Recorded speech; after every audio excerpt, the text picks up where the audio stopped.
à ce que vous preniez les opinions des gens, les expériences des gens, parce que vous n'arriverez pas à ce que Dieu est en train de vouloir faire avec vous si c'est ce que vous êtes en train de copier. C'est comme ça que nous avons dit que cette faculté de compréhension, ou encore cette compréhension ou phronesis, elle est la faculté de compréhension qui nous situe dans des choses de Christ ou qui nous positionne en Christ. Il y a une vérité qui est en Christ, qui est établie uniquement par la compréhension des choses en Christ. Les choses que Dieu a faites pour nous sont vraies. Aidez-moi à dire, elles sont vraies, sont vraies. Mais seulement ces choses ne pourront être réelles que si cette compréhension en Christ passe par là. Sans phronesis, tu croiras que ce que nous prêchons sont des choses lointaines, des choses éloignées, des choses tout au loin là-bas qui ne sont pas si vraies. Aidez-nous à tenir les enfants parce que ça commence à déranger ici. Ce ne sont pas des choses lointaines, ce sont des choses vraies, des choses palpables, des choses que tu peux vivre dans le quotidien de tous les jours. Si tu t'y engages et si tu laisses que cette sagesse de Dieu puisse fonctionner dans ta vie. Nous avons aussi dit que cette compréhension ou cette sagesse de Dieu, elle nous permet à limiter et aussi à délimiter nos acquis en Christ. Qui tu es en Christ, c'est phronesis qui te permet à le connaître. C'est quoi ton identité? Phronesis te permet aussi de déterminer ce que tu as ou ce que tu possèdes en Christ. Tu n'as pas tout reçu, comme les autres sont en train de dire. Je parle ici des matériels, je parle ici des choses du monde. Tout ce que nous avons reçu de Dieu après avoir cru en Jésus-Christ, c'est Dieu lui-même. Nous n'avons pas reçu autre chose que Dieu lui-même. L'unique chose que Dieu sait donner, c'est lui-même. Parce que Dieu ne possède rien. En français courant, Dieu n'a rien pour que tu lui demandes quoi que ce soit. Tout ce que Dieu a, c'est lui-même. Si Dieu veut te donner quelque chose, il te donnera lui-même. Parce que c'est ce qu'il a, c'est ce qu'il maîtrise, c'est ce qu'il possède. Vous êtes avec moi jusque-là? Et nous avons tous été là où nous avons cru que Dieu donne des choses aux gens. Dieu ne donne pas des choses aux gens. Dieu ne peut que se donner lui-même. Il est notre récompense. Il est notre couronne. Il est tout ce dont nous avons besoin. Et en Jésus-Christ, nous l'avons reçu lui et lui seul. C'est ça notre possession. Phronesis te permet aussi de déterminer ce que tu peux, ou encore ton autorité, ton pouvoir. Qu'est-ce que tu peux faire? Tu ne peux pas non plus tout faire. Parce que Dieu déjà sur terre ne fait pas tout. J'ai entendu quelqu'un dire que ce que Dieu ne peut pas faire sur terre n'existe pas. Non, attention, il y a des choses que Dieu ne peut pas faire. Ceci ne le rend pas impuissant ou incapable, mais seulement Dieu, dans la limite de ses actions, s'est déjà conçu un rythme de vie ou un modèle de vie avec lequel il peut adhérer dans des vies des gens. Et cette limite des gens concis et circonspect, ça c'est les vrais mots, et placé dans un cadran qui ne peut pas traverser. Tu ne peux pas dire tout au nom, il n'y a aucune chose qui existe sur terre que Dieu ne peut pas faire. Non, le mensonge existe sur terre, vrai ou faux? Dieu peut mentir. Les tremblements de terre existent sur terre. Dieu produit les tremblements de terre. La mort existe sur terre. C'est Dieu qui tue les gens. Il y a des choses que Dieu ne peut pas faire. Est-ce comme ça que je ne peux pas dire que tout, il n'y a rien que Dieu ne peut pas faire sur terre? Non, non. Tout est possible à celui qui croit, n'est vrai que par la foi en Jésus-Christ. Qu'est-ce que je veux dire? Tout est possible à celui qui croit, veut tout simplement dire qu'il n'y a aucune impossibilité en Dieu à venir chercher le pécheur du trou de sa mort. Il peut aller jusque-là. Si tu crois, il peut te sortir de n'importe quoi. Quelqu'un est avec moi jusque-là? Est-ce que la puissance de la parole dit? C'est ce que la puissance de la parole fait. Tout est possible à celui qui croit. Ça ne veut pas dire que tu peux réclamer n'importe quoi, n'importe comment et avoir. J'espère que j'ai été clair sur ça, parce que ce n'est pas de ça que nous parlons. Ça va jusque-là? Alors nous avons précisé qu'il faut savoir qui tu es, ce que tu as, ou ce que tu possèdes, et ce que tu peux. Et ce que phronesis nous aide à avoir ou à comprendre dans ce que nous sommes en train d'établir ici. Et j'ai aussi dit une chose qui est un peu importante. J'ai dit la distinction d'être. Ici je vais ajouter autre chose. La distinction d'être, la distinction d'avoir, la distinction de pouvoir ne peut être possible que si ta compréhension est en Christ.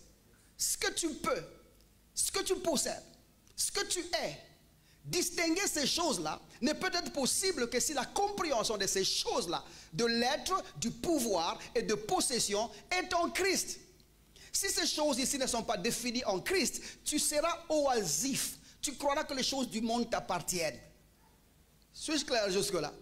C'est comme ça que nous avons longtemps cru que être béni de Dieu, c'est acheter des voitures. Être béni de Dieu, c'est se marier. Être béni de Dieu, c'est, je ne sais pas, c'est faire de voyage. Et cette chose, vous savez, qu'en Afrique, les gens prient pour voyager. Tu t'imagines? Père, j'ouvre la porte de l'Europe. Au nom de Jésus. Je pars, je pars, je pars. On ne prie pas pour son voyage. On cherche un bon passeport, on applique un bon visa, on a une bonne caution, on soumet son passeport dans une ambassade, tu reçois le visa, tu voyages, tu pars. Le voyage, ce n'est pas une requête de prière. Aide-moi à dire à ton frère ce que tu as compris. Arrêtez de nous faire honte comme ça. Et tu sais, ce sont des choses où... Et même les hommes de Dieu n'ont pas honte. Hein? Je vois que Dieu ouvre ton voyage au nom de Jésus. Tout le monde, amen. Je vois que tu rentres en Europe au nom de Jésus. Il fait quoi? Au moins ici, tu as une pharmacie qui tourne. Là-bas, tu vas aller faire quoi? Au moins ici, tu as un petit travail qui fonctionne. Vrai ou faux, mon frère? Tu sais par où entrer, par où sortir. J'ai trouvé un autre dans l'Afrique du Sud, à Cape Town. Très trembloté là. J'ai dit, papa, c'est quoi ton bébé? Je veux rentrer. J'ai dit, tu es venu faire quoi ici? Non, et pourtant là, ça allait bien. Ici, nazo kemba na malili. Oyaki ko salanini. Ko salanini. Tenez bien cet enfant avant qu'il ne reçoive le don spirituel et commence à prophétiser. Qu'est-ce que tu es venu faire? Ici, chez toi, ça fonctionne quand même. Et ça t'a réussi. Et regardez, cette mentalité qu'on nous a introduit, nous tous, à vouloir croire que l'herbe est verte chez les voisins. Hein? C'est comme ça que tu vas aller te battre avec les géants du voisin. Si tu n'arrives pas à vaincre ton Goliath, tu te battras contre le Goliath d'autrui. Mon français est correct jusque-là? C'est comme ça que vous les avez vus ici. Ils ont fui tous, ils sont allés en Ukraine. Quelques jours, boum. Puis commencent à rentrer. Les autres là sont allés en Afrique du Sud. Ils arrivent là en Afrique du Sud en train de fuir notre problème ici congolais. Ils arrivent là-bas, non, on chasse tous les étrangers. Ils arrivent, si tu finis pas le problème de là où tu es, papa, c'est comme ça que nous sommes des conquérants. Établis d'abord la paix là où tu es, la tranquillité là où tu es. Et l'unique promesse de Dieu qui garantit les visas et les passeports et l'annulement des frontières, c'est l'évangile. Il n'y a que dans l'évangile où il est dit, allez par toutes les nations. C'est ça, non? Donc si tu es prédicateur de l'évangile, sois sûr que tu iras partout.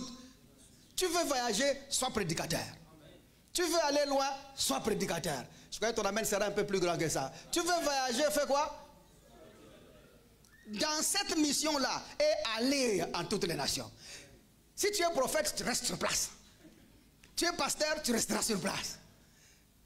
Évangéliste, tu partiras. Quelqu'un est avec moi jusque-là? Alors si tu veux voyager, prêche l'évangile. Est-ce que j'étais clair jusque-là? Alors maintenant, cette compréhension ici, elle nous situe dans les réalités des choses en Christ. Et c'est très important que nous connaissions cela parce que ça nous aide à nous définir et à nous positionner dans cette faculté-là. Nous avons aussi dit que cette compréhension nous affermit dans la doctrine de Christ. C'est important de savoir ça.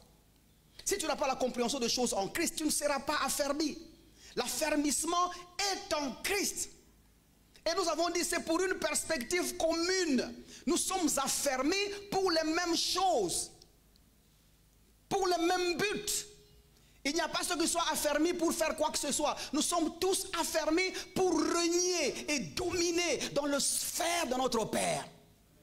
Nous sommes héritiers de Dieu, co-héritiers de Christ. En d'autres termes, notre affermissement, c'est pour que nous puissions prendre position dans des choses que nous avons héritées de Christ. Nous sommes des fils du roi qui ont été formés afin de prendre la place de leur père. Quelqu'un me comprend jusque-là? Et c'est pour une perspective commune. C'est comme ça que Paul est en train de nous dire que c'est en vue. Cette perfection doit être faite en vue. Éphésiens chapitre 4, verset 11 et verset 12. Il dit qu'il a donné aux uns prophètes, apôtres, docteurs. Il dit c'est pour le perfectionnement des saints. Comment nous les perfectionnons? Mais il dit en vue. En vue. Le perfectionnement, c'est par la vision de quelque chose. Et ce que nous avons vu, c'est l'œuvre de Jésus-Christ. Ce que Christ est venu accomplir pour nous. Tu ne peux pas être affermi autrement si le sujet de ton affermissement n'est pas centré sur Christ. Jésus-Christ est le sujet de notre affermissement. Hébreux chapitre 13, verset 9. La Bible dit clairement qu'il ne faut pas vous donner à d'autres aliments que les gens ont mangé et qui n'ont servi à rien à d'autres personnes. Et il ajoute, il dit, car le cœur, d'ailleurs il ajoute, il est bon que le cœur soit affermi par la grâce. L'affermissement ne peut venir que de l'évangile. Et si tu veux avoir une vie de paix, une vie de tranquillité, sois affermi. Ceux qui sont affermis vivent ces choses-là. Quelqu'un me comprend jusque-là? C'est comme ça que Daniel est en train de dire en Daniel chapitre 11, à partir du verset 32. Il dit, ceux du peuple qui connaîtront leur Dieu. Le verbe connaître là-bas, c'est comprendre. Qui comprendront leur Dieu, agiront avec fermeté. Tu ne peux poser des actes de fermeté que si tu es affermi en Christ. Et si tu as la compréhension des choses en Christ. Ceux qui n'ont pas la compréhension des choses en Christ ne peuvent pas atteindre la perfection de l'affermissement. J'aimerais que tu dises à haute voix, je suis affermi. N'attends pas d'être affermi demain. Mais qu'est-ce que Dieu a fait pour toi en Christ que tu connais aujourd'hui? Soit l'encre de ta vie. Que tu t'accroches à cela. Ça ne peut pas changer, c'est vrai. Ça restera vrai aujourd'hui, ça restera vrai demain et après-demain. D'ailleurs, la Bible dit, Jésus-Christ est le même hier, aujourd'hui et éternellement. Et c'est Jésus dont on cite là-bas, c'est l'évangile, c'est la doctrine de Jésus-Christ. Qui ne change pas. Alors sois affermi. C'est comme ça que nous devons parvenir à un niveau où notre lecture de la Bible, notre connaissance de la Bible et notre compréhension de la Bible soit en Christ. Il faut que nous y parvenions. Et force-toi à ce que quand tu ouvres l'Ancien Testament, quand tu ouvres le Nouveau Testament, que tu voies Jésus-Christ. Lire la Bible avec les lunettes de Jésus, ça facilite beaucoup de choses. Parce que si nous avons des positions différentes, parce que Paul dit c'est en vue, non? Si ta lecture n'est pas en vue, tu verras ce que les autres ne voient pas. C'est comme par exemple du devant ici. Si j'écris par terre 6, vous de l'autre côté, vous allez voir quoi? Vous allez voir 9. C'est-à-dire que si vous n'êtes pas dans ma vue, si vous n'êtes pas dans la perspective de ma vision, vous ne verrez pas ce que j'aurais écrit. Vous verrez les écritures, mais vous ne verrez pas la même chose. Moi qui ai écrit, je verrai 6, mais vous qui m'avez vu écrire et qui avez vu mon écriture ou mes écritures, allez voir 9. C'est ça le problème avec l'église aujourd'hui. Nous sommes très nombreux à ne pas être dans l'angle de Jésus-Christ lorsqu'il s'agit de lire les Écritures. C'est comme ça que d'autres personnes voient Jésus partout et d'autres voient les guerres, les démons, les esprits impurs, les chrétiens peuvent être possédés. Et quand vous voyez ça, c'est-à-dire que vous lisez la Bible dans un autre angle qui n'est pas l'angle de Jésus-Christ. C'est comme ça que j'ai répondu à une sœur et j'aimerais vous répondre à vous tous. La Bible ne dit pas que nous pouvons combattre le diable. Vous avez vu un verset comme ça? La Bible nous parle plutôt de faire le bon combat de la foi. Notre combat à nous est d'être affermis en Christ. Tenir aux choses que Dieu a faites pour nous en Christ. Nous ne combattons pas le diable. Si notre mission était de combattre le diable, alors Jésus était venu en vacances. S'il va nous laisser qu'on combatte le diable, lui il est venu faire quoi? La Bible dit qu'il les a dépouillés publiquement. N'avez-vous pas lu ça? Qu'il a vaincu le monde? N'avez-vous pas lu ça? Qu'il a effacé l'acte dont les ordonnances nous condamnaient et qui subsistaient contre nous? N'avez-vous pas lu ça? Qu'il a arraché donc, et dit que, parce que, Hébreux chapitre 4, à partir du verset 12, il dit parce que les enfants sont de la chair et du sang, il y a également participé, afin que par sa mort, il anéantit celui qui avait le pouvoir de la vie et de la mort. C'est lui qui avait, maintenant il n'a plus. Par la mort de Jésus-Christ, le diable était anéanti. Même pas par la résurrection. Il dit par la mort. Et maintenant par la résurrection, Jésus-Christ a triomphé. Ce n'est pas pour que toi tu combattes le diable aujourd'hui. Satan, je te combats au nom de Jésus. Satan, je te brûle au nom de Jésus. C'est pas comme ça que ça se fait. Le diable a perdu tout son pouvoir il y a plus de 2000 ans. Tout ce qu'il utilise aujourd'hui, c'est sa ruse. C'est comme ça qu'il a des problèmes avec ton intelligence. Il communique des informations afin que tu n'acceptes pas les choses qui sont en Jésus-Christ. Mais notre travail aujourd'hui, c'est faire la même guerre que lui. Nous faisons le combat de la foi. Et c'est quoi le combat de la foi? Nous sommes en train de renverser, de renverser, de renverser. Nous renversons. Lundi, nous renversons. Mardi, nous renversons. Nous renversons les forteresses qui sont toutes pensées qui s'érigent contre la connaissance de Dieu. Et nous les soumettons à l'obéissance de Christ. Lui, il veut nous combattre par notre intelligence, que nous nous voyons moins que ce que Jésus-Christ a fait. Nous y venons avec l'évangile afin de contre-attaquer. C'est comme ça que Paul dit, nous utilisons les armes offensives et défensives. offensive, ce que sont en train de faire ici. Nous attaquons parce que nous lisons. Pour que quand il viendra, que tu saches comment te défendre. Et tu es bien équipé pour que le diable ne trouve pas place dans ta vie au nom de Jésus-Christ.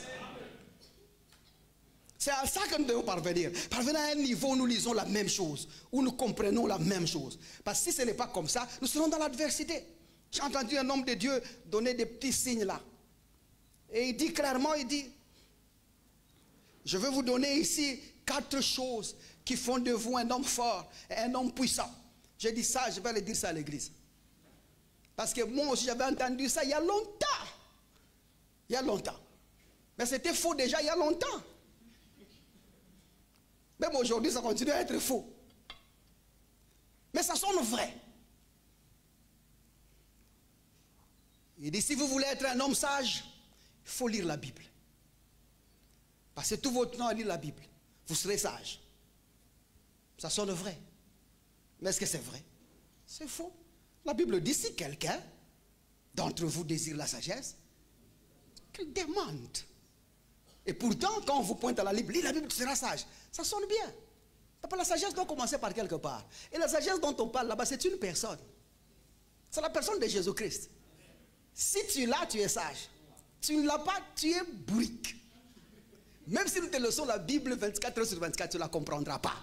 Parce que l'ingrédient qui rend sage, c'est une personne. Quelqu'un me comprend? Vous savez, Jésus, c'est la chose qui est dans le pain, qui est fini la faim. Jésus, c'est la chose qui est dans l'eau, qui étanche la soif. Si nous l'enlevons là-dedans, tu peux boire autant de quantité d'eau que tu pourras. Le ventre va gonfler, mais tu seras toujours assoiffé. C'est comme ça qu'il y a des gens qui viennent à l'église tout le temps, mais qui ont toujours soif de Jésus. Et vous savez quoi? Je peux même appeler, j'ai dit, ceux qui veulent revenir au Seigneur, vous ne les voyez pas de l'autre côté là. Ceux qui veulent revenir au Seigneur, venez. Vous voyez la moitié de l'église venir. Vous revenez, vous êtes venus d'où? Chaque dimanche, vous revenez. C'est où que vous partez chaque lundi? Il s'avère que dimanche, vous revenez. Lundi, vous partez. Ces gens-là ne sont pas encore parvenus à recevoir la substance qui arrête les promenades. C'est comme ça qu'ils sont toujours partis. Et vous verrez ces gens-là, les mêmes gens qui reviennent dimanche. Dans leur prière là, vous allez entendre aussi Saint-Esprit vient dans leur vie. Et eux, et leur Saint-Esprit, ce sont des nomades. Ils ont l'onction des promenades. Le Saint-Esprit dans ces gens-là, quand vous le voyez, la manière dont il respire, il est fatigué. Parce qu'il part, il revient. Il part, il revient. Il part, il revient. Papa, c'est un esprit calme, posé. Il est venu en nous une fois pour toutes. Et arrêtez de revenir auprès du Seigneur. Regardez, il n'y a rien que tu peux faire sur terre qui pourrait annuler ce que Dieu a fait pour toi à Golgotha. Tu n'es pas en Dieu parce que tu as fait du bien. Mais tu es en Dieu parce que Jésus-Christ a fait du bien à ta place. Tu n'es pas en Dieu parce que tu vis bien. Tu es en Dieu parce que la vie de Jésus-Christ est une bonne vie. Il n'y a pas une autre vie qui dépasse celle-là. Ton avantage à toi, c'est que tu es en Christ. Et je m'en fous que tu trompes, que tu voles, que tu fasses ce que tu fais là. Tu n'es qu'un enfant. Tu comprends? Et grandis au nom de Jésus-Christ. Aide-moi à dire à ton frère, grandis au nom de Jésus-Christ. La Bible dit, quand j'étais un enfant, je pensais comme un enfant, je raisonnais comme un enfant. Maintenant que je suis devenu un homme fait, moi-même, je me suis débarrassé des choses de l'enfant. Et c'est comme ça que je vous prêche l'évangile. Pour que quand tu comprends et que tu grandis, tu comprendras que cette bière qui te souffle là ne sert à rien. Bon, ce n'est pas d'ailleurs mon travail de commencer à parler de bière sur l'altar. Je ne suis pas professeur de morale. De toutes les façons, sans moi, tu buvais. C'est ça, non? Que je te dise boive, ou que je te dise arrête de boire. Hein? Comme l'autre là qui me dit, non, pasteur, vous là, vous n'avez pas bien lu la Bible. La Bible dit, la loi est venue, a été donnée par Moïse. C'est ça? La loi a été donnée par Moïse. Ça, nous comprenons. Moïse a donné la loi. Mais la Bible dit aussi, nous d'aujourd'hui, dans notre nouvelle alliance, la Bible dit que la grâce et la vérité sont venues par Jésus-Christ. Et il dit, dans notre alliance ici, nous ne sommes pas dans l'alliance de Moïse où il y a la loi, mais le problème de vous qui prêchez la grâce, vous qui prêchez l'évangile, vous oubliez une chose. Vous prêchez trop de grâce, mais vous laissez la vérité. Parce que pour eux, la vérité, c'est dire à quelqu'un, arrête le mensonge, arrête le vol, arrête la fornication. Papa, la loi était ici, des milliers d'années et d'années. Avec arrête, arrête, arrête. Qui a arrêté? Personne. Et c'est une mauvaise compréhension de la parole. Et c'est comme ça que les gens pensent que nous nous vantons que nous connaissons tout. Non, nous ne connaissons pas tout, mais nous apprenons tous les jours. Est-ce que nous comprenons? Oh, ça va jusque-là? Quand vous réanalysez le texte, la Bible dit que la grâce et la vérité sont venues par Jésus. Ce n'est pas deux choses. Ce n'est pas la grâce plus la vérité sont venues avec Jésus. Il faut aller le lire. Le mot « et » qui est là-bas, ce n'est pas une conjonction. C'est un mot cumulatif. Ça veut dire que la grâce, qui est la vérité, est venue par Jésus-Christ. D'autres versions disent la grâce, qui est la vérité, existe par Jésus-Christ. Parce que Jésus-Christ, c'est la vérité de la grâce que nous communiquons.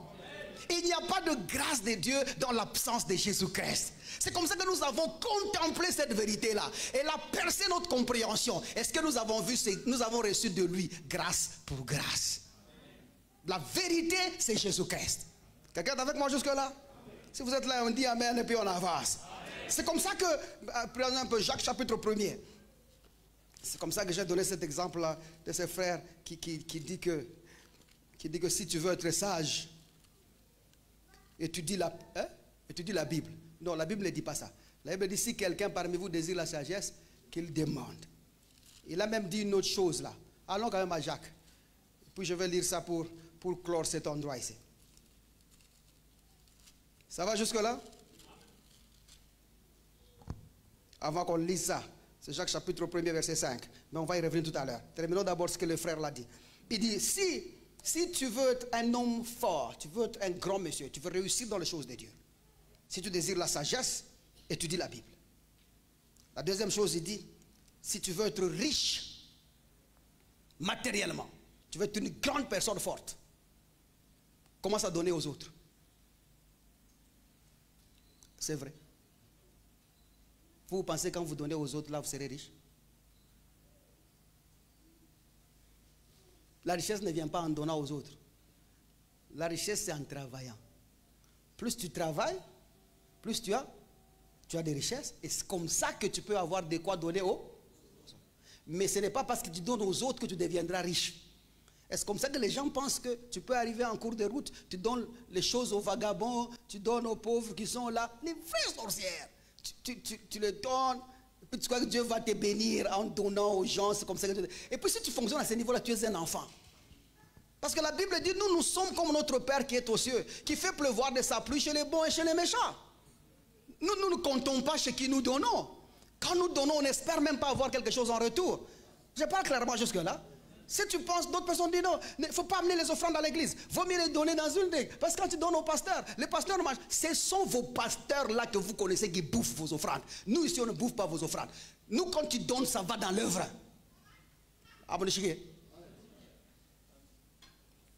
Non, vaut mieux prendre l'offrande, aller donner sur la rue. C'est comme ça que Dieu va te bénir. Ça ne fonctionne pas comme ça. Aide-moi à dire à ton voisin, ça ne fonctionne pas comme ça. Tu n'as même pas besoin d'avoir Jésus pour donner à un pauvre. Tous ces philanthropes qui existent dans le monde, sont-ils tous chrétiens? Vont-ils tous à l'église? D'ailleurs, les grands philanthropes du monde sont tous païens. Donner à l'autre, ça relève du bon sens dans le monde. Tu ne peux pas tout avoir toi seul. Quand tu as, tu penses aussi aux autres. Maintenant, en Christ, ça devient un principe parce que ça découle de l'acte de l'amour. Quand tu aimes, quand tu fonctionnes dans l'amour, tu dois nécessairement donner à l'autre. Et quand tu donnes au nom de l'amour, tu n'espères rien en retour. Ça va jusque-là? Il dit la troisième chose, si tu veux être un homme puissant, un homme glorieux, tu marches comme ça et les gens tombent. Tu veux prophétiser avec puissance, prêcher avec puissance, il faut jeûner. Tu vas mourir. Les jeûnes n'affectent aucun changement spirituel dans la vie de quelqu'un. Aucun. C'est comme ça que quand vous appelez jeûne et prière, nous insistons ici qu'il faut toujours y ajouter la méditation de la parole. Parce que c'est dans la parole où est la puissance. Et quand tu jeûnes et tu pries, tu assujettis ton corps à ne pas t'attirer avec des choses extérieures, afin que l'homme intérieur puisse trouver la maturité par l'étude biblique. C'est comme ça que Jésus a dit à un endroit, cette sorte de démon ne peut sortir que par la prière et les jeûnes. Jésus n'a pas dit, cette sorte de démon part par les jeûnes, parce que les jeûnes ne chassent pas les démons. Jésus n'a non plus dit, cette sorte de démon part par la prière, parce que la prière ne chasse pas les démons. Pourquoi Jésus a-t-il dit ça? Parce qu'en réalité, vous vous rappelez des enfants de Shiva. Ils sont allés chez cet homme qui était démoniaque. Ils ont dit quoi? Il dit, au nom de Jésus que Paul prêche, démon sort. Les démons est-il parti? Non. Il les a dit, Paul que vous citez, je connais. Jésus, je connais. Vous qui êtes vous. C'est ça même la clé. Les démons ne fuient pas parce que tu as prié. Les démons ne fuient pas parce que tu as jeûné. Mais les démons fuient parce qu'ils connaissent qui tu es. S'ils ne connaissent pas qui tu es, tu seras tabassé comme ces gens-là. Alors quand Jésus dit à cet instant-là que cette sorte de démon ne peut sortir que par la prière et les jeûnes, voyez bien qu'il utilise cette sorte. Sorte, le mot-clé est dans la sorte. Comment vais-je savoir la sorte? Jésus dit, c'est par le jeûne et la prière. Donc quand je jeûne et je prie, c'est-à-dire que l'homme intérieur est relevé à une dimension où je peux identifier quel esprit souffre mon frère et quel esprit souffre ma soeur. Vous êtes avec moi jusque-là? Parce que l'homme intérieur aurait grandi et parvenu à la phase d'identification. Maintenant que j'ai identifié, connaissant qui je suis, je dis démon sort. Ça va jusque-là? Parce que maintenant j'ai jeûné, j'ai prié, mon esprit a grandi en moi et il est parvenu à la phrase d'identification. C'est ce que Jésus-Christ était en train d'enseigner. Mais la prière en elle-même, elle ne change pas de vie. Je vous ai dit ça plusieurs fois. Si tu ne poses pas des actes, rien ne changera. Tu peux avoir une médaille d'or en prière et ta vie ne changera pas. La prière c'est une bonne chose, les jeûnes c'est une bonne chose, mais si tu ne fais rien, rien ne changera. C'est comme ça que même quand tu identifies la sorte de démon, il faut sortir pour faire quelque chose avec ces démons-là. Ou contre ces démons-là. Vous êtes avec moi jusque-là? Mais si tu identifies que le frère Franck a un démon, et je le regarde lundi, je le regarde mardi, je le regarde mercredi, ce démon-là va nous faire un problème. C'est ça, non? Si j'identifie le démon, qu'est-ce que je fais? Je dois faire quelque chose avec ces démons. C'est les chasser et leur donner à partir et quitter cette vie-là au nom de Jésus-Christ. Il ne faut pas confondre. Chasser les démons, ce n'est pas la délivrance. C'est comme ça que sur terre, il n'y a aucune personne qui a reçu le ministère de délivrance. Il n'y en a pas. Aucun homme de Dieu n'a reçu le ministère de délivrance. Aucun. Parce que la délivrance, ce n'est pas chasser les démons. Rappelez-vous, chasser les démons, c'est sortir, ok, de quelqu'un. Sortir un esprit de quelqu'un. Mais la délivrance, c'est sortir quelqu'un d'eux. Vous avez compris? C'est comme ça que l'unique personne qui avait le ministère de délivrance, on l'a appelé le oint du Seigneur, le Christos. Lui seul a reçu la mission de sortir l'être en entier d'eux. Ce que nous faisons dans les églises, c'est sortir le démon d'eux. Parce que l'homme lui a été sorti d'eux. Quelqu'un est avec moi jusque-là? Et pour rendre un point final à ce que je suis en train de dire, on ne délivre pas les chrétiens. Les chrétiens ne sont pas possédables. Parce qu'en eux, Jésus-Christ, il vit. Et vous aussi, chrétiens, arrêtez d'être sur la liste de délivrance. C'est une honte à la croix de Golgotha si tu t'inscris sur une liste de quelqu'un à les délivrer. Le chrétien, on ne le délivre pas. Il n'est pas possédable. Il n'y a aucun démon qui pourra habiter dans le chrétien. Jésus dit, lorsqu'on chasse un esprit d'une personne, cette maison reste vide. Il dit, le cas de cette personne va s'empirer 7 fois si la maison est restée vide. Mais maintenant que la maison est occupée, qui va y entrer? Jésus avait donné la clé de la délivrance, de chasser des démons il y a longtemps. Quelqu'un est avec moi jusque-là? Tu n'es pas délivrable. Et je répète, aucune personne n'a reçu sur terre le ministère de délivrance. La délivrance, c'est seulement Jésus qui nous délivre. C'est comme ça qu'il disait, l'Esprit du Seigneur est sur moi. Comment tu sais qu'il est sur toi? Il dit, car il m'a oint. Parce que le oint là, ce n'est pas le Saint-Esprit qui oint. C'est l'Esprit du Seigneur est sur moi, veut dire toute l'attention de Dieu est sur moi. Comment tu sais que Dieu a d'attention sur toi? Il dit, parce qu'il m'a oint. T'as oint pourquoi? Délivrer les captifs, libérer les tigres. Vous voyez ce qu'il dit là? Ça, c'est ça qui est dans le oint. Le oint est venu nous sortir de.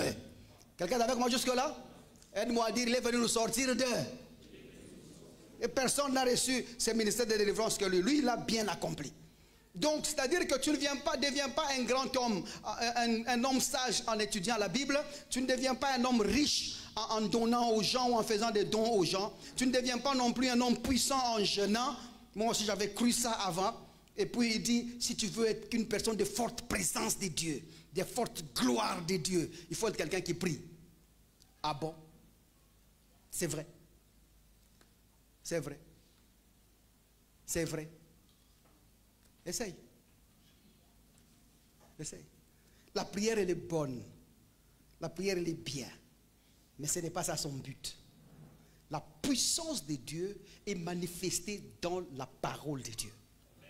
La Bible dit, je n'ai point honte de l'évangile de Dieu, car c'est une puissance pour le salut de quiconque croit. Quand tu sais ce que Dieu a fait pour toi en Christ et tu peux le proclamer et le dire, les choses se manifestent autour de toi. Ça va jusque-là? Très bien, il faut acclamer ensemble. Parce que quand vous acclamez, ta, ta, ta, ta, ça ne fait pas bien, tu vois? Bon, 1, 2, 3, acclamons, acclamons. Pour vous, parce que je crois que déjà, certaines personnes ont tellement envie d'acclamer comme ça. Maintenant, rentrons dans le texte qui nous a amenés ici. Jacques chapitre 1er, regardez le verset 5. Si quelqu'un d'entre vous manque de la sagesse, qu'il la demande à Dieu, qui donne à tous simplement et sans reproche. Voyez ici que pour la sagesse et pour autre chose aussi, quand Dieu donne, il donne sans reproche. Parce que ce qu'il donne, c'est lui-même. Quand Dieu donne, il donne sans reproche. Je dis bien sans reproche. C'est comme ça que, quel que soit ce que tu demandes, du moins à ceux qui continuent à demander des choses à Dieu, à ceux qui continuent à prier, parce qu'on n'a pas tous les mêmes niveaux, c'est ça, non? À ceux qui continuent à demander. On nous a enseigné tous que si tu veux que Dieu exauce ta prière, il faut d'abord commencer par demander pardon, c'est ça, non? Non, d'abord remercier Dieu sans demander pardon. Et tu es sûr qu'il a entendu le remerciement. Après, il a demandé pardon, c'est ça, non? Après avoir demandé pardon, le sang de Jésus. Après le sang de Jésus, le Saint-Esprit. Vous connaissez la formule. Après le Saint-Esprit, il y a même d'autres qui exagèrent. Là, j'ai demandé le Saint-Esprit et puis il ajoute ta présence. Bon, le Saint-Esprit c'est autre chose, sa présence aussi c'est autre chose. Parce que le Saint-Esprit c'est une autre personne, la présence de Dieu c'est une autre personne. Comme si Dieu vient avec un autre véhicule et le Saint-Esprit avec un autre véhicule. Et tu tentes des chances, soit tu as le Saint-Esprit, soit tu as sa présence. D'où nous venons, il y a des problèmes. C'est comme ça que dans ce village-là, il n'y a que toi qui es resté. Nous sommes partis il y a longtemps. Il y a très longtemps. Maintenant, après avoir demandé ça, maintenant on demande quoi? Tu peux maintenant exprimer ta requête, c'est ça, non? Après avoir exprimé ta requête, tu peux maintenant commencer à chasser les esprits. Les esprits qui sont susceptibles d'annuler ce que Dieu peut faire. Si tu ne les chasses pas, ils peuvent bloquer ta prière. Il faut les chasser avant. Ou sinon tu peux demander, Dieu répond, mais ça bloque. Et ça va te demander 21 jours au lieu d'un seul jour. Nous étions tous là, mon frère. Nous étions tous là. Maintenant, après avoir chassé les démons, c'est comme ça que si tu veux dormir, il faut que tu demandes les anges pour te protéger. Bon, bien évidemment, ça c'était la formule que nous faisions avant. Regardez, ces choses-là, c'était une farce. C'était juste un déploiement de notre manque de connaissance. Il n'y a pas de prière, de requête devant Dieu. Parce que celui à qui tu demandes habite en toi. Si tu ne sais pas exercer ou mettre en exercice qui tu es, tu rateras beaucoup de choses. Apprends à ordonner les choses. Apprends à commander des choses. Je crois que tu dirais amen à cela. Apprends à fixer des choses. Tu vois, si tu savais ce que nous savons, nous sommes de ceux qui annulons les décrets, qui falsifions le commandement, qui changeons les décisions. Par la parole de notre bouche, on peut tout changer au nom de Jésus-Christ. Apprends à exercer ça. Ne toujours pas être quelqu'un, Seigneur viens m'aider, Seigneur viens m'aider. Il a déjà tout fait pour toi. Il n'y a pas d'autre aide qui va t'apporter qui dépasse la présence de Jésus-Christ dans ta vie. Il a déjà tout fait. Il reste encore quoi? Rien, il a déjà tout fait. Apprends à exercer l'autorité et le pouvoir que tu as. Et tu verras que les choses changeront dans ta vie. Si je parle à quelqu'un, on dit un bon amen dans la face. Il ajoute, il dit qu'il demande à Dieu qui donne à tous simplement et sans reproche. Quand Dieu donne, il ne reproche pas. En fait, Dieu ne compte pas le péché. Et puis il dit, et elle lui sera donnée. Mais qu'il la demande avec foi. Notez ici, il ne dit pas qu'il le demande par la foi. Il dit qu'il demande avec foi. Parce que la foi ici, c'est un outil que nous utilisons. La doctrine. Qu'est-ce que tu sais de Christ? Demande avec foi, sans douter. Car, il dit, celui qui doute est semblable au flot de la mer, agité par le vent et poussé de tous côtés, de côtés et d'autres. Qu'un tel homme ne s'imagine pas qu'il recevra quelque chose du Seigneur. La phrase veut dire qu'un tel homme ne s'imagine pas qu'il aura des résultats dans le Seigneur. Et ça, il nous a amené ici. Il dit, c'est un homme irrésolu, inconstant dans toutes ses voies. Lorsque tu n'es pas affermi en Christ, tu seras une personne inconstante et irrésolue. Rien ne te réussira. Tu dois être sûr que ce que tu as dit, c'est vrai. Est-ce que tu es en train de poser comme action découle de la compréhension des choses qui sont en Christ? C'est comme ça que nous agissons, nous autres. Sois sûr que tes décisions et tes choix sont fondés sur Christ et sur les choses qu'il a accomplies pour toi. Et c'est comme ça que tu ne pourras pas reculer et les choses fonctionneront bien avec toi au nom de Jésus. Maintenant, parce que nous atteindrons ici, nous sommes en train de parler de quelques clés de victoire sur l'adversité. Jésus-Christ a dit clairement que le fondement, c'est la clé. Donc, quand tu n'es pas fondé en Christ, tu auras des difficultés à gauche et à droite et tu ne tiendras pas. Ça ne tiendra pas. Pourquoi ça ne tiendra pas? Parce que tu n'es pas une personne ferme. Seuls ceux qui sont fondés en Christ ont des victoires à tout bout des champs. Aide-moi à dire, je gagne toujours.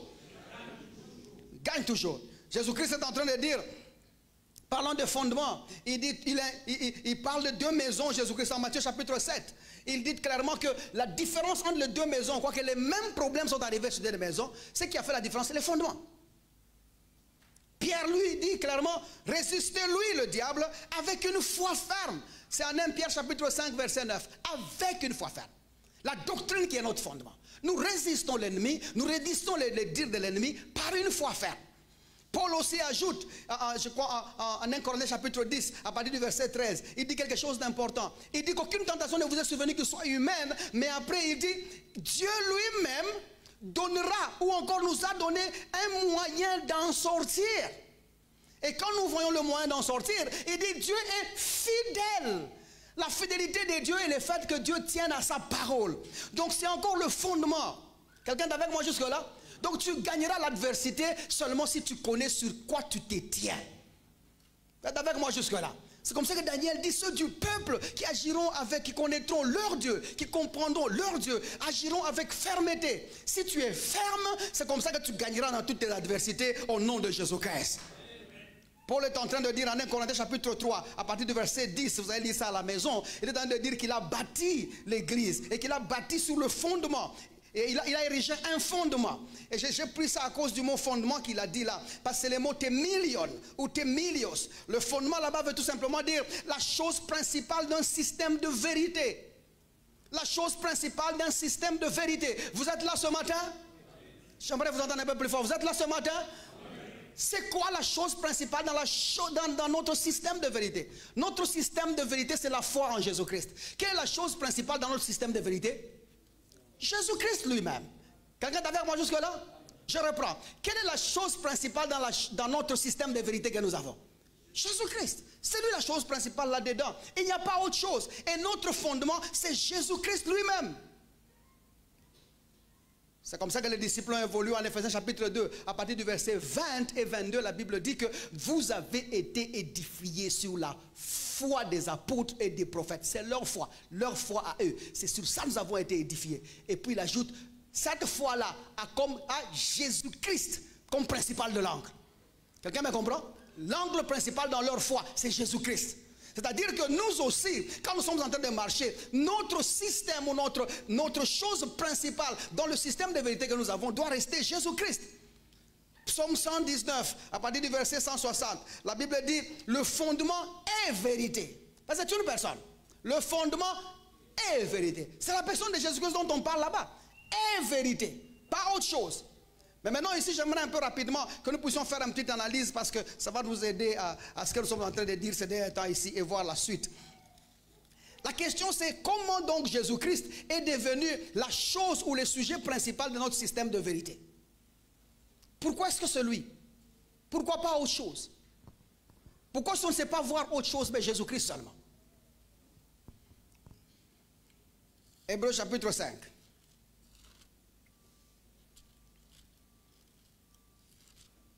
Voyons comment est-ce que Jésus-Christ lui-même a appliqué ces choses-là. Et je pense que ça va aider quelqu'un ce matin. Si vous êtes là, on dit un bon amen parce qu'on veut finir.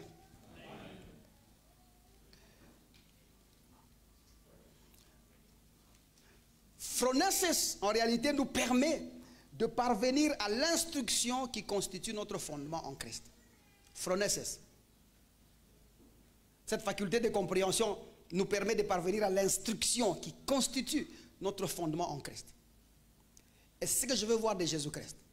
Ben, Jésus-Christ aussi est parvenu à cette instruction-là qui constitue le fondement dans ce qu'il est en train de faire. Notre modèle, c'est Jésus-Christ. Voyons un peu comment est-ce que Jésus, lui, a fonctionné dans ces choses. Hébreux chapitre 7, à partir du verset, chapitre 5, à partir du verset 7. Il dit, celui qui, dans le jour de la chair, on parle de Jésus ici. Donnez-moi votre attention parce que c'est la partie importante de ce que je vous demandais de parler ce matin.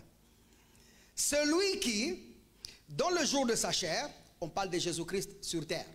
Vous êtes d'accord avec moi jusque-là? Oh, vous êtes d'accord jusque-là? Oui. Très bien. Dis à ton voisin, donne-lui un peu l'attention parce que c'est pour ça que tu es venu ce matin. Il dit, celui qui, Jésus-Christ, dans le jour de sa chair, ayant présenté avec des grands cris et avec larmes, des prières et des supplications à celui qui pouvait le sauver de la mort. Observez, la Bible dit que Jésus, au jour de sa chair, a présenté auprès de Dieu, avec des grands cris et avec larmes, des prières et des supplications à celui qui pouvait le sauver de la mort. Allons doucement. Quel a été le problème ou la raison de la prière de Jésus-Christ en ces moments? La mort. Vous êtes avec moi jusque-là? La mort. Aide-moi à dire à ton voisin, c'est la mort. Donc Jésus, l'auteur qui nous parle ici est dans la phase de Gethsemane en fait. Jésus, voyant sa mort à venir, voyant ce qui doit venir, voyant ce qu'il doit parcourir, a commencé à prier. Il dit avec des grands cris, des supplications et des prières avec larmes. Il faisait la prière en ce moment-là. Je vais dire une chose. Vous savez, ceux qui ont vu l'avenir savent prier aujourd'hui. Savent quoi dire. Savent comment fonctionner. Mais ceux qui n'ont pas vu ne savent pas quoi prier. Ne savent pas quoi dire. Vous êtes avec moi jusque-là?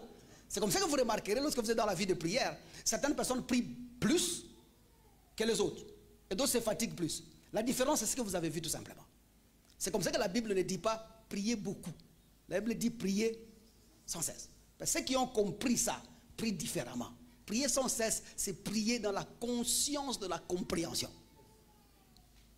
C'est-à-dire que ton intimité avec Dieu est scellée. Et quand tu prends le temps d'exercer l'autorité, tu le fais bien. Mais si quelqu'un ne se connaît pas, il n'a rien vu du futur, il ne va pas prier correctement. Ça va jusque-là? Très bien. Maintenant, Jésus-Christ aussi est arrivé à un point où, voyant la mort, il a commencé à prier avec des grands cris. Et il demande aussi de l'aide. Cherchant celui qui pouvait nous sauver de cette mort-là. Mais écoutez la phrase qui suit. Ayant été exaucé à cause de sa piété. Voyez ici qu'on n'a pas exaucé à la prière, qu'on n'a pas exaucé à ses cris, qu'on n'a pas exaucé à ses supplications, mais on a été on a plutôt exaucé à sa piété ou à cause de sa piété. L'exaucement que Jésus a eu, ce n'était pas parce qu'il a prié, parce qu'il a crié ou parce qu'il a supplié, mais il a reçu l'exaucement à cause de la piété. Moi, des choses comme ça me dérange. Parce que quand tu observes, tu dis, ouf, l'exaucement n'est-il pas une réponse à une prière? Mais la Bible ici, non, ce n'est pas comme ça. Il a beau prier, il a beau crier, il a beau supplier avec cris et larmes, mais Dieu n'a pas répondu aux larmes, Dieu n'a pas répondu aux cris, Dieu n'a pas répondu aux supplications, mais à sa piété. Il n'a pas été exaucé à cause de sa prière, mais il a été exaucé à cause de sa piété. C'est comme ça qu'il y a beaucoup de gens au milieu de nous, quand ils prient, ils pleurent même. Ils dorment même par terre. Culte sans chaise. J'ai trouvé dans une église quelque part où on dit, il y a même un groupe de femmes qu'on appelle femmes pleureuses. Elles vous pleurent, elles ont les larmes à les vendre, ces gens-là. Elles peuvent revendre les larmes. Et puis elles commencent bien, vous voyez, c'est une blague. Hein? Ces juifs, ils ont vu Jésus, un homme bien, qui n'a pas fait du mal à quelqu'un. Vous vous imaginez? Jésus était venu pour sauver ces gens. Mais les Juifs l'ont tué. Tout le monde dit, youh. Au lieu de les tuer même dans la maison, ils l'ont fait monter à la croix. Il était déjà mort. Mais ce soldat est venu avec la lance. Il a encore piqué. Tout le monde dit, youh. Les femmes pleureuses. Regardez, la bonne nouvelle c'est celle-ci. Golgotha, ce n'est pas un sujet de tristesse pour les chrétiens. C'est notre sujet de joie. D'ailleurs, nous voulons qu'il meure comme ça. Nous voulons qu'il meure comme ça. Tout autre Jésus qui viendrait, s'il n'est pas mort comme ça, ce n'est pas lui. Laissez-nous avec celui qui a fait une fois. Ça va jusque-là? C'est notre sujet de joie, pas notre sujet de tristesse.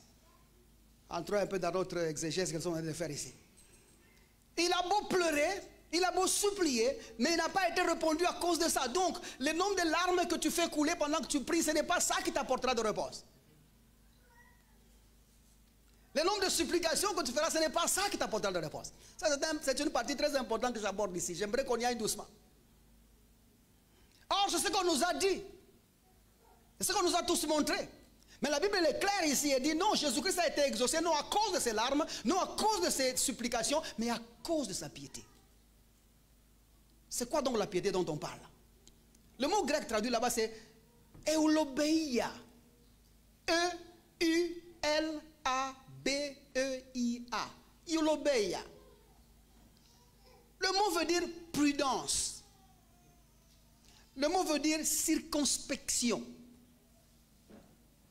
Le mot veut aussi dire révérence. Le mot veut aussi dire être averti ou encore être réfléchi. Il se tient pour désigner l'attitude de retenue prudente qu'une personne affiche. Ou encore cette attitude de retenue réservée. L'attitude de vigilance qu'on peut avoir. Eulobelia veut aussi dire la prudence qui incite à ne négliger aucune circonstance avant d'agir. Quand tu négliges rien avant de poser des actes, tu négliges aucune circonstance avant d'agir, tu fonctionnes dans cette piété-là. Ça veut tout simplement dire la précaution. Qu'est-ce là? J'aime l'étude biblique, moi. Maintenant, la Bible dit ici que eulobelia, en fait, nous étudions le mot, on voit que eulobelia, c'est une prudence qui incite à ne négliger aucune circonstance avant d'agir.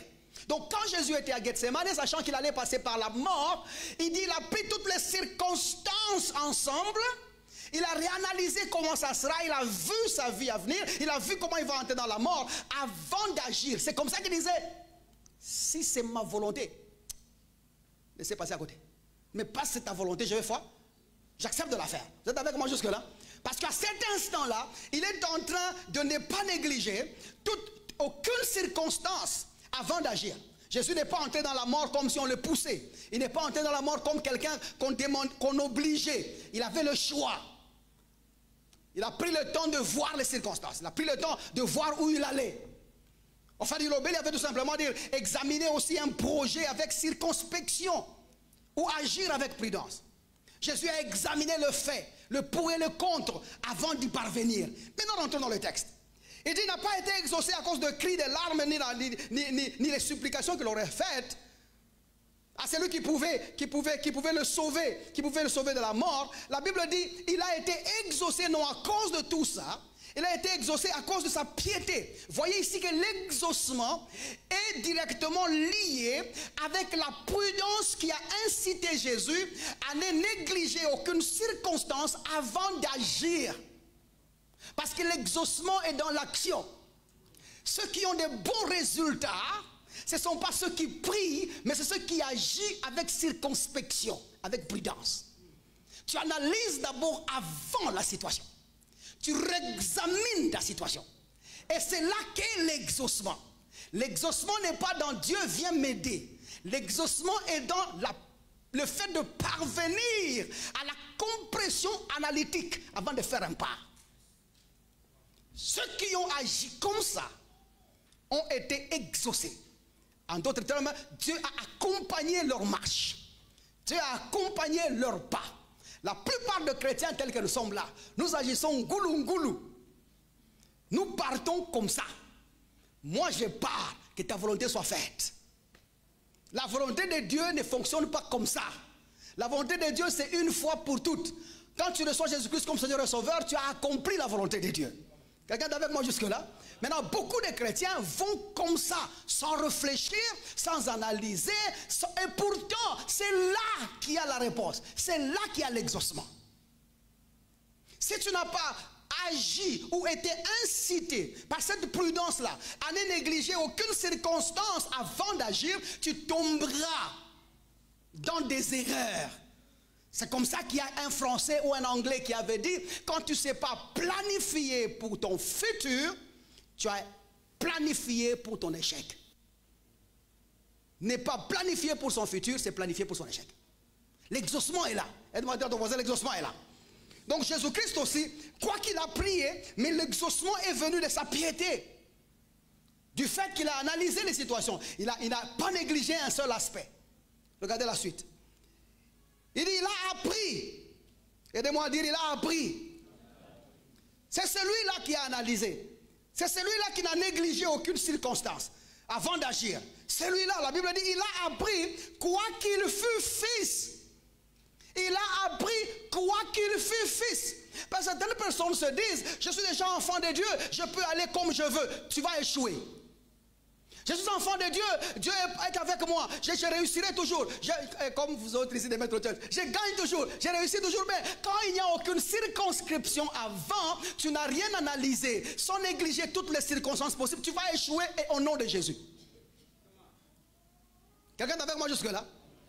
Nous sommes là très nombreux à dire, Dieu est avec moi, il m'accompagne dans tout ça. Tu vas échouer. Parce que l'exaucement est dans la piété.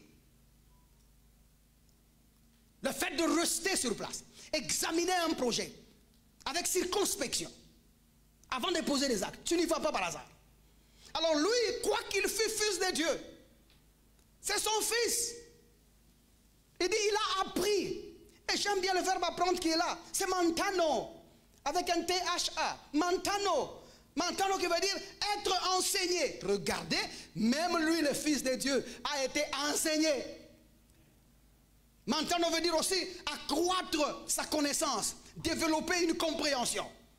Mantano veut dire aussi être augmenté en savoir, s'instruire ou encore recevoir l'instruction. Même Jésus-Christ aussi a augmenté en savoir en ce qui concerne la mort. Dans son analyse là, il a commencé à découvrir, donc c'est comme ça. Et donc il a appris de ça. Il a commencé à analyser les faits et à prendre de nouvelles informations. C'est comme ça que l'église ne doit pas être un lieu où nous rassemblons les gens à problème. L'église c'est un lieu où nous diffusons Jésus afin que nous fonctionnions comme ça. Les problèmes sont là dehors. Mais ici, nous apprenons ces choses pour essayer d'en sortir. Devant un problème, ne sois pas pressé. Réanalyse, sans négliger aucune circonstance. Prends les pour et les contre, comme les francophones disent. Et dans ça, apprends, instruis-toi, ajoute la connaissance avant de poser des pas. Essaie d'analyser les situations. Jésus-Christ a fait ça. Et demande à ton voisin, Jésus-Christ a fait ça. C'est lui que tu appelles pour t'aider dans la situation là. Il a aussi fait ça. Tu l'appelles pour venir t'aider à cause de la situation de ton travail. Il a fait ça. Maintenant, si tu agis sans faire ça, il va te dire, moi-même j'ai fait ça. Toi, tu ne fais pas ça, pourquoi? Et tu espères quoi? Est-ce comme ça que nous sommes nombreux ici à échouer, mais au nom de Jésus? Si je parle bien de dire, pasteur, parlez bien, continuez comme ça, continuez comme ça. Il a appris par l'obéissance, quoi qu'il fût fils. Il a appris par l'obéissance, par les choses. Il a appris l'obéissance, je répète, il a appris l'obéissance par les choses qu'il a souffertes.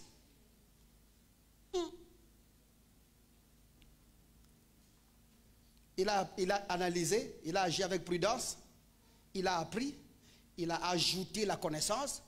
Quelle connaissance? Il dit l'obéissance. Ah bon? Jésus a appris l'obéissance. Quelle obéissance? Le mot grec de obéissance ici est un mot que j'aime beaucoup, Yupako. H-U-P-A-K-O-E, qui veut tout simplement dire acquiescement, consentement, être en accord.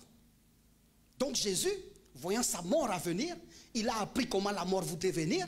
La connaissance qu'il a reçue lui a poussé d'agir avec prudence dans la mort qu'il était en train de partir. Observez bien. Et il n'est pas parti là comme si on le forçait. Quelqu'un me comprend jusque-là? Il a été d'accord de ce qu'il attendait, qu'il connaissait. Personne n'a forcé Jésus d'y aller. Il y est allé conscient. Parce qu'il a appris. Il a compris. Il a agi avec prudence. Et puis il a trouvé les conclusions. C'est comme ça qu'il a adhéré à ça. C'est comme ça que le mot Yupakio là, j'aime bien dans son sens où il veut dire adhésion expresse ou tacite à une décision tout en renonçant d'exercer les voies de recours légales. Ça, c'est les droits. Il ne faut pas être pasteur comme ça. Apprends un peu de droit. C'est ce que le mot dit. J'ai trouvé ça comme ça. Le sens dans le dictionnaire, il est comme ça.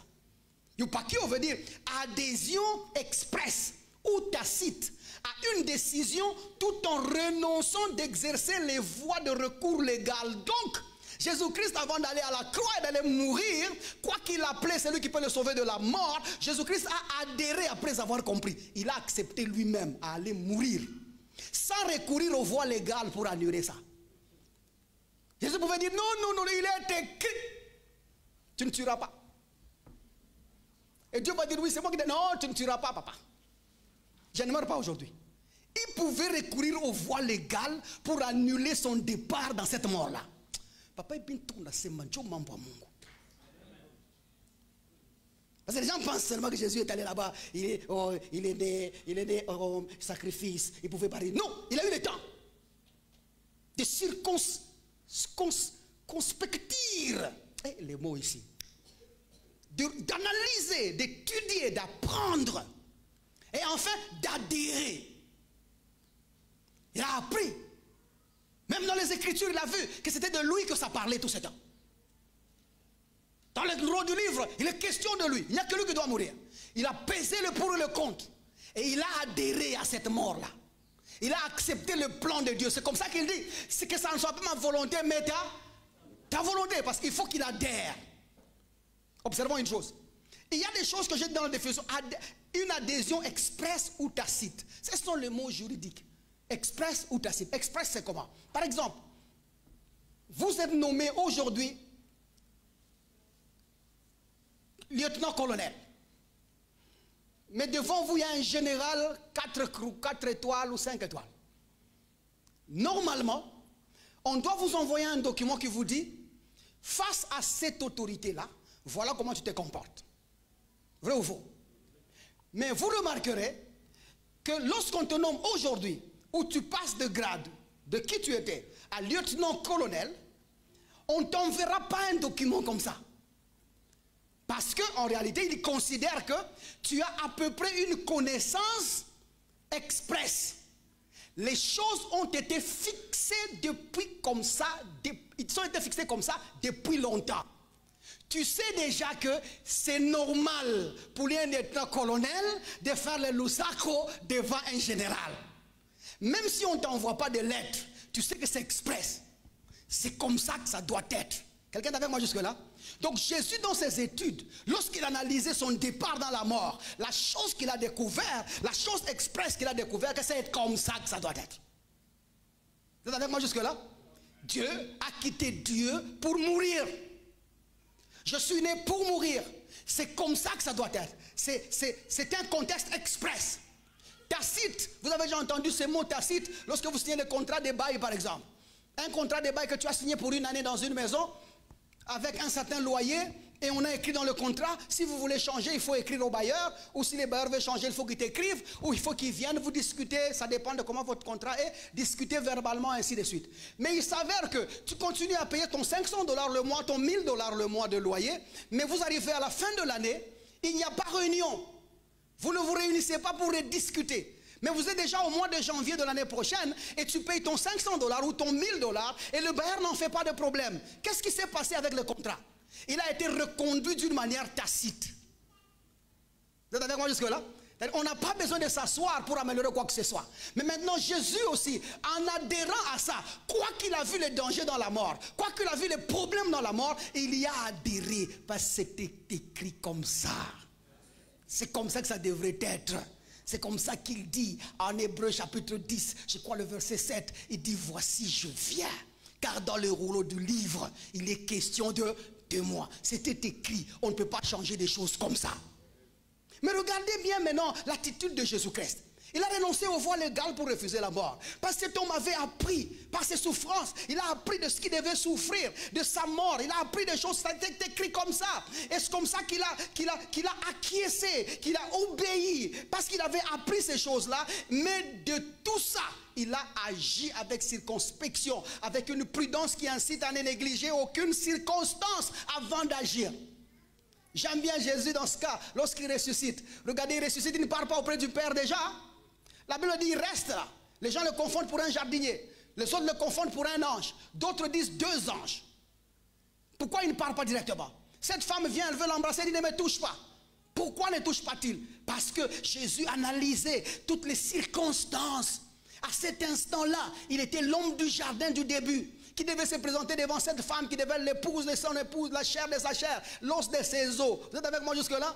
C'est cet même homme-là qui était là, l'homme du jardin, sur qui l'intention de Dieu était le Christ qui devait être là, non Adam. C'était Jésus, l'homme du jardin. Vous êtes avec moi jusque-là? Et c'est celui-là qui sortait de ce tombeau-là comme sacrificateur et ce transporteur de l'offrande unique que Dieu accepte. Et comme sacrificateur, on ne touche pas un sacrificateur avant d'entrer dans les lieux très saints. C'est comme ça qu'il dit à cette femme, ne me touche pas, mais va plutôt dire à mes frères, que je vais vers mon Dieu, qui est leur Dieu. Et je m'en vais aussi auprès de leur Père, qui est leur Père. Pourquoi? Parce qu'il a analysé, il a compris qu'ayant vaincu la mort, si j'entre auprès du Père, il n'aura pas de choix que d'accepter mes frères. Jésus a fait cette analyse-là. Il a vécu tout ça correctement. Et il a analysé et analysé. C'est comme ça que la Bible continue à dire. Et qui, après avoir été élevé à la perfection, lorsque maintenant il a été élevé à la perfection, il dit, il est devenu pour tous ceux qui lui obéissent, l'auteur d'un salut éternel. J'aime bien le mot auteur. Il est devenu l'auteur d'un salut éternel. Jésus n'est pas arrivé là-bas par lui-même. Le mot auteur, c'est aïkios, qui veut tout simplement dire ce qui est la cause de toute chose. Ou encore la chose principale d'un système de vérité. La raison pour laquelle tout existe. Maintenant, nous pouvons le prendre comme modèle. Jésus, quand il était élevé, il est maintenant couronné. Nous pouvons le voir comme celui par qui le salut peut passer. Pourquoi? Parce que celui-là, il a appris. Celui-là, il a obéi. Celui-là, il était dans la piété. Ayant analysé comme ça, c'est comme ça qu'il a été élevé. Notez aussi une chose. Il n'y a pas de perfection. Il n'y a pas d'élévation quand tu n'es pas une personne qui analyse, quand tu n'es pas une personne qui a apprise, quand tu n'es pas une personne qui a acquiescé, qui a obéi, qui a adhéré dans un système. Il faut un peu d'humilité à ça. Plusieurs personnes résistent. Tu vas résister longtemps. Et aussi longtemps que tu n'y parviens pas. Tu ne fonctionnes pas dans ça. Tu ne vas aller nulle part. C'est comme ça que nous enseignons Front SS. Pour que cette compréhension parvienne. J'ai comme l'impression que j'ai prêché des choses difficiles. Ça va jusque là? Ça va? Hein? Ici, ça va jusque-là? Ici? Parle seulement, pasteur. Ici, ça va? S'il n'y a pas cette position-là, Jésus l'a fait. Mais si tu ne le fais pas, ça ne fonctionnera pas autrement. Ceux qui ont planifié leur vie, qui ont compris comment les choses marchent, réussissent toujours. Ceux qui se sont allés comme les gens qu'on a bandé les yeux, échouent toujours. La première clé de la réussite dans l'adversité, c'est ce que nous enseignons aujourd'hui. Si tu n'es pas une personne qui va avoir le temps d'être prudent et d'être incité à analyser tout sans négliger aucune circonstance, si tu ne vas pas être quelqu'un qui va marcher dans la précaution ou quelqu'un qui examine les choses, si tu ne vas pas apprendre, s'instruire, accepter de quitter un niveau de compréhension pour parvenir à un autre, si tu n'acceptes pas d'adhérer dans ce que tu as compris et à poser des actes conformément, tu ne pourras pas changer de vie. À un certain moment dans ma vie, j'étais en train de réfléchir parce que, ayant vu où Dieu m'a amené, ce que Dieu a dit, ce que Dieu veut, j'ai commencé à me poser des vraies questions. Des vraies questions substantielles, existentielles même. Mais mon avantage de tenir et de fonctionner comme ça, c'est parce que j'ai adhéré, sans recourir aux voies légales. Je peux dire à Dieu, cherche quelqu'un de lancer. Parce que les gens courent des détails, ils parlent trop. Ça serait une voie légale. Quelqu'un est avec moi jusque-là? Je pouvais dire, regarde, mon français n'est pas correct. Je pouvais trouver n'importe quelle raison. Mais le fait d'analyser, le fait de comprendre, le fait de circonspecter, je ne sais pas si ce mot est correct. Circonspection, ça existe, hein? Le fait d'être dans ça, d'analyser et d'analyser tout ce qui est autour, c'est ce qui fait que nous tenons. Moi, même si on me dit que chez le voisin ici, l'église à côté ici, culte sans chaise, 1000 personnes viennent dans un culte, je ne ferai pas. Même si vous dites que l'église à côté là, le pasteur nettoie les jambes des gens, et ça fonctionne, je ne ferai pas. Même si vous dites, nous là-bas, on vend de l'eau, donnez-nous aussi de l'eau, nous allons aussi réussir dans notre vie, je ne vous donnerai pas. De toutes les façons, c'est écrit régie des eaux ici. Je ne travaille pas la régie. Des eaux, bien sûr. Pourquoi? J'ai analysé. J'ai appris. J'ai vu. Metro Church que vous voyez ici, nous sommes une église mondiale. Aujourd'hui, vous paraissez faible, mais vous êtes des grands hommes. Pas parce que vous avez d'argent ou vous n'avez pas d'argent, mais parce que la dose de la connaissance de Jésus-Christ est assise là-dedans. Chaque personne ici, c'est un arbre. Et n'oubliez pas, derrière chaque arbre, il y a une forêt. Vous êtes des forêts ici, il n'y a aucune savane. Ici, il y a forêt équatoriale, forêt de Ngiringiri, forêt de Kimbaseke, forêt de Chamilemba. Vous êtes des forêts. Quelqu'un me comprend jusque-là? Vous êtes des forêts. Ne voyez pas la minceur de l'arbre. L'arbre peut être si longue, mais attention avec la longévité. Elle peut être très courte, mais attention avec le nombre des arbres qu'elle produit à côté. Vous êtes des arbres. Aujourd'hui, on vous néglige encore, mais vous êtes des grands bishops. Vous êtes des grands pasteurs. C'est comme ça que quand j'enseigne, je néglige pas. Il y a un pasteur qui m'a dit l'autre fois, pasteur, arrête d'enseigner à l'église. Ne parle pas comme ça. Organise une réunion avec nous. Enseigne-nous les pasteurs et puis nous irons enseigner dans les assemblées. C'est ça qu'il m'a dit. J'ai dit non, dans Metro Church, c'est l'église des bishops et bishops. Elle m'a dit, je suis un bishop, je suis un bishop. Des gens qui tiennent à la doctrine, qui établissent la doctrine de Jésus-Christ et qui connaissent les choses de Christ. C'est comme ça que quand j'annonce, je n'ai pas honte de vous annoncer ces choses parce que je sais, c'est dans la compréhension que l'action se produit. Quand vous aurez compris, vous ferez la chrétienté facilement. Vous vivrez les choses de Jésus-Christ facilement. Et je vous souhaite que vous ayez des résultats dans tout ce que vous faites au nom de Jésus-Christ. Regardez comment l'obéissance a pris l'obéissance par les choses qu'il a souffertes et qui, après avoir été élevé à la perfection, est devenu. Si tu n'as pas analysé, si tu n'as pas compris, tu parviendras à la perfection sans devenir. Et ça, c'est ce que le monde fait. Le monde élève les gens, mais les gens qui ne peuvent pas élever les autres. Vous trouvez quelqu'un, le jour qu'il a $200, là il parle avec nous. Le jour qu'il a $1000, il nous quitte. $100 000, nous devenons des pauvres. Et pourtant, Quand c'est en Christ que tu as connu une telle élévation, le souci primaire de savoir ce que Jésus-Christ a fait pour toi, c'est de partager cette chose avec les autres. C'est comme ça que Jésus-Christ aussi n'a pas honte que nous soyons appelés ses frères. Et par lui, Jésus, nous sommes tous sauvés. Pourquoi? Il a compris, il a appris et il a adhéré. Mais si toi tu ne parviens pas à cette compréhension-là, tu n'adhériras pas. Je te souhaite des meilleures des choses au nom de Jésus-Christ. Sois quelqu'un qui gagne les âmes. Beaucoup de gens ne gagnent pas les âmes parce qu'ils n'ont pas commis ces choses-ci. Notre perfection et notre élévation, ce n'est pas dans le matériel. C'est en gagnant les âmes. La Bible dit, allez partout dans le monde. Ton travail, c'est ton monde. Chaque personne a son monde. Nous tous, nous avons notre monde. Et dans cette saison à Metro Church, nous devons évangéliser, nous devons gagner les âmes, nous devons prêcher. C'est notre mandat, c'est notre mission. Si tu es avec moi, dis, j'ai compris, pasteur, j'ai compris, pasteur. C'est notre mission. Nous ne sommes pas de ceux qui courent derrière le matériel. Nous sommes de ceux qui sont inquiets, qui sont assoiffés, qui veulent que les gens soient gagnés à Christ, qui ne peuvent pas rester à cette perfection de connaissance dans laquelle nous sommes sans aider les autres. Parce qu'une fois tu parviens, tu veux que les autres y parviennent aussi. Ouvrons les portes à d'autres personnes. Prêchez tous les rastas. Prêchez toutes les prostituées. Allez sous l'avenue de la Révolution. Allez dire, il y a une église qui vous accepte. Metro Church accepte ces gens-là. Nous n'avons pas de problème. Si tu es une femme qui juge les gens, toi quitte alors. Laisse-nous la place. Moi, je n'ai pas été envoyé aux justes. Je n'ai pas été envoyé aux gens corrects. J'ai été envoyé aux pécheurs. Moi, j'ai l'évangile qui sauve les âmes. Et moi, je vais les chercher partout. Si vous m'invitez dans un mosquée, je viendrai. Aussi longtemps que vous m'autoriserez de prêcher Jésus, je viendrai. Je viendrai. Certaines personnes disent, pasteur, tu es toujours avec les païens. Oui, je suis avec eux. C'est là qu'on m'a envoyé. Vous voulez que j'aille où? Que je vienne ici? Vous voulez que j'aille où? C'est là qu'on m'a envoyé. M'a placé avec ces gens-là. Laissez-moi aller là. Aussi longtemps que jour après jour, j'en tire une après une autre. Alors je gagne au nom de Jésus-Christ. Il ne faut pas être quelqu'un qui t'enferme. Ça, c'est le manque d'analyse. C'est le manque de circonspection. Tu ne sais pas ce que Dieu a fait pour toi en Christ. C'est comme ça que quand tu es élevé à la petite connaissance que tu as, tu la gardes pour toi-même. Elle devient un sujet de discussion inutile.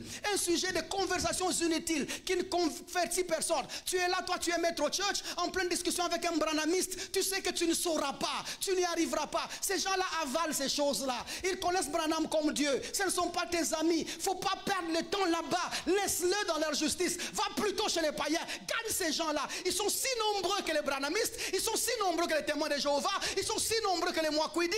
Ils sont si nombreux. Quelqu'un te dit là une église, laisse-le. Laisse-le entrer chez Jésus, on ne sait pas quoi. Prêche celui qui n'a pas reçu Jésus-Christ. Gagne les âmes, c'est ça notre travail. Il ne faut pas être élevé comme ça. Avec ta petite connaissance, tu veux commencer à vanter tout le monde. Je connais beaucoup de gens dans l'église ici. Même leurs parents, ils m'appellent des fois pasteur. C'est-à-dire que nous, ce que nous avons cru, nous avons mal cru. Parce que quand tu lui parles comme ça, il est seulement, non, c'est faux. C'est faux. C'est faux. C'est faux. Non, ne reste pas sur c'est faux, c'est faux, c'est faux. Donne-leur la vérité et convertis-les au Seigneur. La plupart d'entre vous ici, vous avez des problèmes avec vos parents, vous avez des problèmes avec vos femmes, vous avez des problèmes avec vos maris. Pourquoi? Parce que vous êtes pas c'est faux. C'est faux. Non, non, ça c'est pas vrai. C'est pas biblique. Ce n'est pas correct. Mais qu'est-ce qui est correct? Dis-nous ce qui est correct. Vous utilisez la petite connaissance pour c'est faux seulement. Non, votre mission, vous êtes équipés pour le service. Les saints sont perfectionnés pour l'œuvre. Gagner les âmes. Jésus a fait 3 ans et demi avec les disciples et nous sommes leurs produits. Mais moi, ça fait des années que je suis avec vous. Certaines personnes sont avec moi des années depuis le début, ils sont avec moi. Il n'a jamais conduit quelqu'un au Seigneur. Aujourd'hui, c'est ton dernier jour. Je connais ton visage. Dimanche prochain, si tu ramènes personne, je te chasse. Je ne veux pas être entouré de gens qui ne gagnent pas les âmes, pendant que notre mission est de gagner les âmes. Ne fais pas de cette petite perfection-là, ne fais pas de cette petite connaissance un acquis. Mais la Bible dit Jésus-Christ, continuez à apprendre. Continuez à apprendre tout le temps. Continuez à apprendre. Et c'est comme ça qu'il gagne dans l'adversité. Nous aussi, notre plus grande adversité, c'est le monde. Là dehors, les gens ne sont pas gagnés. Vous savez, aujourd'hui, pendant que je prêche, ta tante est quelque part en train de donner l'offrande d'alliance. Pendant que moi je prêche ici, ton oncle il est quelque part en train de donner tout son salaire comme premier produit. Ton grand frère même, il est là en train de recevoir l'onction des fils aînés. C'est une fraude ça. L'onction des fils aînés. Ta grand-mère, elle est là, en train de boire de l'eau de guérison. Mais toi, tu es là. Tout ça, c'est faux. Mais dites-leur. Nous ne sommes pas la lumière dans le ténèbre. Nous sommes la lumière qui disperse le ténèbre. Notre présence, c'est la fin du ténèbre. Et le ténèbre, c'est l'ignorance. La lumière, c'est la connaissance de la vérité. Quand vous la connaissez, vous l'appliquez. Vous ne la gardez pas pour vous-même. Laisse que par toi que les gens reçoivent Jésus-Christ.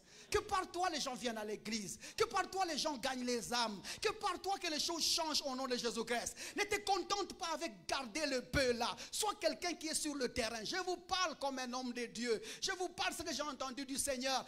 Entre sur le terrain, gagne les âmes maintenant au nom de Jésus-Christ. Le temps de rester un petit groupe de gens, comme un petit secte là. On dit nous sommes une secte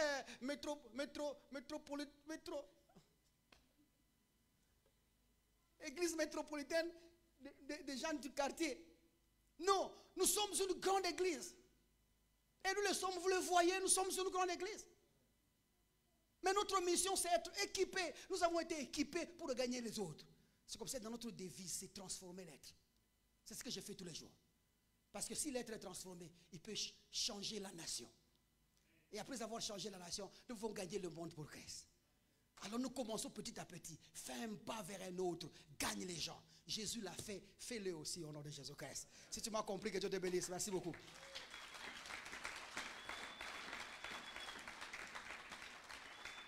Très bien. Nous sommes complètement arrivés à la fin de notre culte. Ferme les yeux là où tu es. J'ai besoin aujourd'hui de gens. Tu es un frère, tu es une sœur. Tu veux que je prie pour toi, là où tu es. Et que je recommande ton ministère évangélique. Tu penses qu'il y a quelque chose qui bouillonne en toi. Tu veux gagner les âmes avec nous. Et tu n'as pas besoin d'un président de comité. Tu as juste besoin d'y aller seul. Et tu es là dans l'église maintenant. Tiens-toi debout là où tu es. Tu dis, Seigneur, pasteur, je vais gagner les âmes avec vous. Moi, je vais aller sur les champs. Je vais gagner les âmes. Tiens-toi debout là. Merci beaucoup, mon frère. Tu sens dans ton cœur que le cœur brûle. Tu as besoin de gagner les âmes dans ton travail. Tu as besoin de gagner. Tu dis, je n'ai pas honte. Moi, partout où je serai, je veux le faire. Je veux le faire. Mais moi, je veux prier pour toi ce matin. Que le Seigneur te donne la force dont tu as besoin. Afin que les âmes soient gagnées. Vous autres ici, vous ne voulez pas gagner les âmes. Vous êtes venus pourquoi? Nous sommes vos amis. Nous distribuons à manger. Vous avez entendu la parole de Dieu pour rien. Tenez-vous les bouts là-bas et ayez honte. C'est quoi ça? Jésus-Christ est mort pour que vous vous assoyiez. Nous gagnons tous les âmes. Tous nous gagnons les âmes. C'est ça, non? Lève la main droite, dis avec moi, Père, au nom de Jésus, j'ai compris ton message. J'ai appris, j'ai analysé, j'ai examiné. La compréhension est venue chez moi. Maintenant que je suis élevé, laisse que par moi, que les âmes soient gagnées. Ainsi, Seigneur, pour l'amour de mon pays, pour l'amour de ma famille, pour l'amour de mon continent, je ne me tairai point. Je gagne les âmes au nom de Jésus-Christ. Et tu dis une autre chose, Père, si cet évangile est voilé, il est voilé pour ceux qui se perdent. C'est dont le prince de ce monde a voilé la face. Aujourd'hui, nous ôtons la main sur tout celui qui bloque le salut de mon quartier, de mon frère, de ma soeur, de ma famille, de ma tante, de mon oncle. Au nom de Jésus, maintenant je prends l'engagement d'annoncer Jésus dans mon travail, dans mon quartier, dans mon monde, et qu'il soit connu que tu es Seigneur, tu es mort pour eux et que tu m'as équipé pour gagner les âmes. Seigneur, je les gagne le jour, je les gagne la nuit, je les gagne les après-midi et à toute occasion, avant ou contre vent, j'annonce ta parole, j'annonce l'évangile, je brandis ta connaissance, je brandis ta connaissance et les âmes sont gagnées au nom de Jésus-Christ. Père, merci.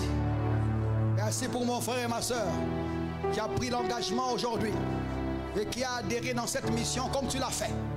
Toi, tu as adhéré sans recourir aux voies légales de refuser cette mort. De la même manière, Seigneur, nous adhérons aussi sans recourir aux voies légales d'obligation évangélique de dire que nous avons été obligés. Mais nous adhérons de bon cœur parce que nous avons le souci de sauver les âmes. C'est comme ça qu'au Père de gloire, nous ouvrons les portes. Que les maisons le reçoivent, que les cœurs le reçoivent. Il n'y a aucune âme qui les résistera au nom de Jésus-Christ. Tu parleras par eux, selon qu'il est dit, c'est poussé par le Saint-Esprit, que les saints hommes ont parlé de ta part. Seigneur, les saintes choses que tu as mis dans leur cœur, laisse qu'ils les diffusent au nom de Jésus.